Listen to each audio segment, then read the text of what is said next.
Hi beautiful people, my name is Shaz and this is Shazness Wellness. Welcome to my page. Today's video is going to be a request that I got from Instagram. I put a poll up and I asked what YouTube videos you guys want to see, and this was a really good one actually. It is how to eat out when you're on a Candida cleanse. It doesn't necessarily need to be a Candida cleanse. It can be any restrictive diet where you feel like you're gluten-free, dairy-free, or you struggle with IBS or have a lot of food intolerances.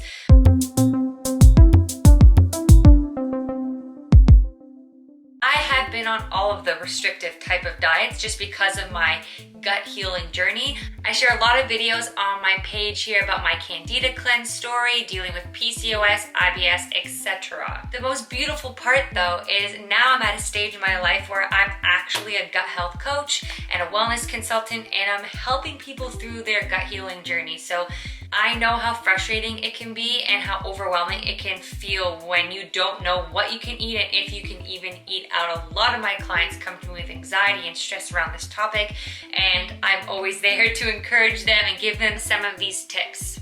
So let's dive in. The first thing that you can do is look up the restaurant's menu online or call them directly. So if you have a choice of going out where to eat, this is where this tool will be the most beneficial to you. Looking at their menu, making sure they have a gluten-friendly menu or dairy-free options, or you just simply see that they have a lot of options that you can choose from. When it comes to takeout food, I find the easiest types of food to go for are Greek food. Greek food is always usually rice, potato, chicken, salad. If you're on the Candida cleanse, you most likely can't have the white potato. You might be able to have a little bit of rice depending on who you are. When I was really deep in my Candida cleanse, I would get the chicken souvlaki like strips with the salad without onions because I had very serious IBS as well, and when I had the raw onion, it really upset my belly. The second place that's really easy to get takeout from is any Japanese restaurant. Chicken teriyaki was definitely a go-to thing, although the teriyaki sauce has sugar in it.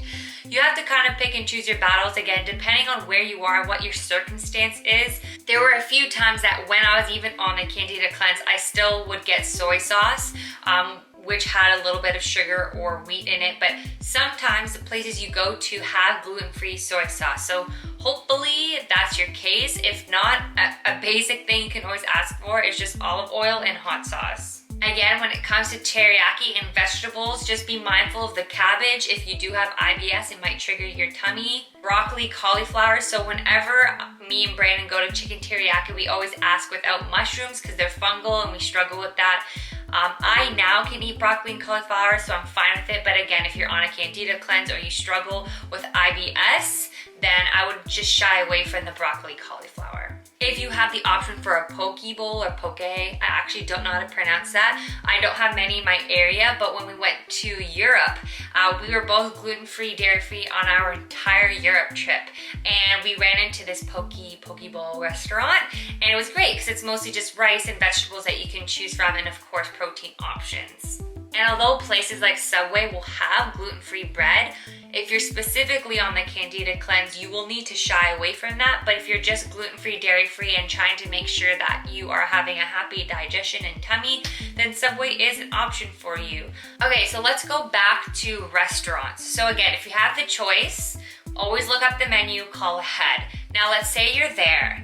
The things that you need to be careful for the most are sauces and dressings.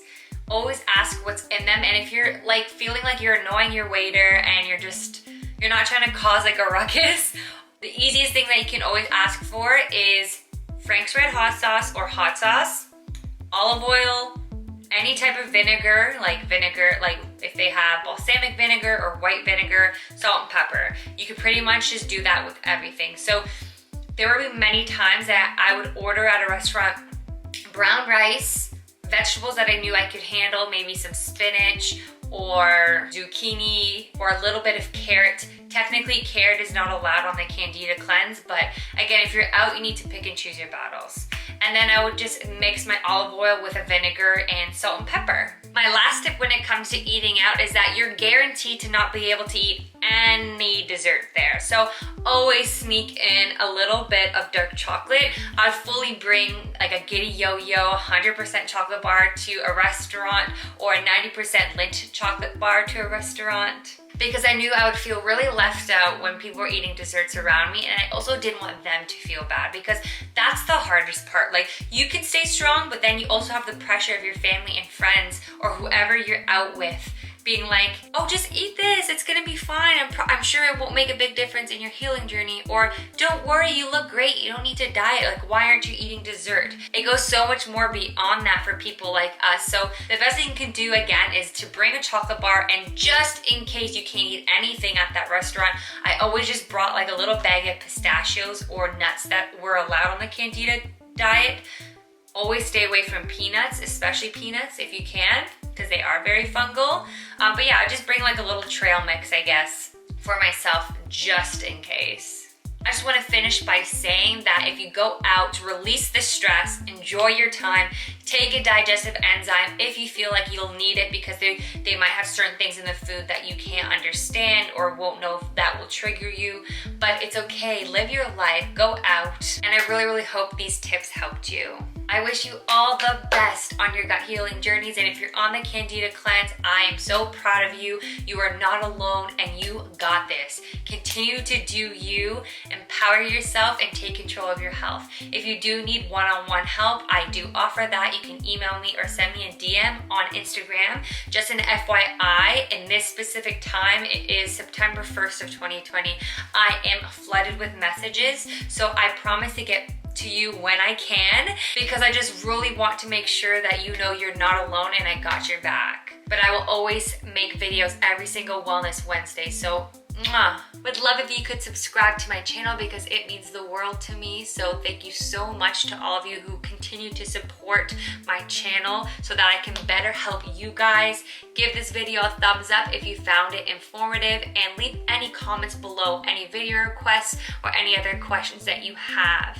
I'm on Instagram and TikTok, and I'm currently working on my website, and good things are coming for you guys. I'm working on some cool stuff. So, sending you love and all the best.